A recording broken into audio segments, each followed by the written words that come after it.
Aujourd'hui au Mali, on parle de bon, quand vous faites la CEDEAO, vous faites. Quand Modibo, à l'éclatement de la Fédération du Mali, Senghor a fermé les frontières.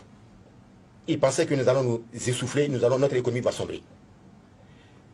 Tiens bon, de septembre 1962 à février 1963, Senghor a envoyé 3 missions à Modibo pour le prier d'ouvrir les frontières.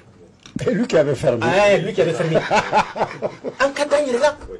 En 1961, la Côte d'Ivoire est venue acheter 10 000 tonnes de riz au Mali.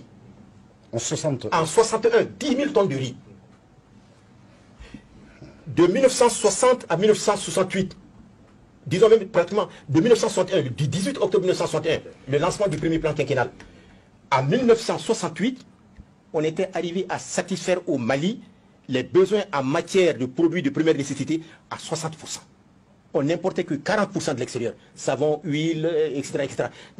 On avait des industries qui produisaient les choses au point que les besoins sur le plan national étaient satisfaits à 60%. On produisait un savon que les pharmaciens, les médecins, quand il y avait les gens qui avaient la dermatose, après avoir établi les produits, les ordonnances, on demandait de payer le savon de Koulikoro. Au tu me feras ordonnance au Kayam. Parce qu'il y a goulou fraqué. Au bébé mi. Au bébé mi. L'huilerie de Koulikoro produisait 10 000 tonnes d'huile par an.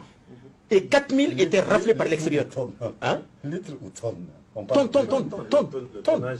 Ah, ok. Oui, en tonnage. D'accord. Et 4 000 étaient raflés par l'extérieur. Baginda, les concentrés de blé, Sénégal, les jus de tamarin. Alors aujourd'hui, où est-ce que nous sommes? À l'époque, au coup d'État de 1968, dans ce qu'on appelle aujourd'hui la zone UMOA, le Mali était le pays le plus industrialisé. Industrie nationale, appartenant aux Maliens eux-mêmes. Aujourd'hui, où nous sommes. La tonne de ciment était vendue à 10 000 francs maliens. Et il était prévu de construire en 1969, en mars 1969, une seconde cimenterie à Toukoto et ça allait ramener la tonne de ciment à 6 000 francs maliens. Aujourd'hui, ça fait combien? On n'a même pas de ciment produit chez nous ici. Presque pas. Et l'essentiel des besoins est satisfait de l'extérieur. C'est ça, la démocratie. La démocratie a aussi un contenu économique. Il faut faire en sorte que tout ce qui est établi sur le plan politique, ta politique économique, aille dans le sens de satisfaire autant que faire se peut les besoins de la grande majorité. C'est ce qui était sur la Première République avec Modibo Keïta. Mais on a fait un coup d'État, on dit liberté, liberté. Regardez aujourd'hui, liberté d'aller prendre des choses à l'extérieur que nous pouvons produire chez nous ici. Sombrer notre économie davantage. Tuer la production nationale. C'est ça la démocratie.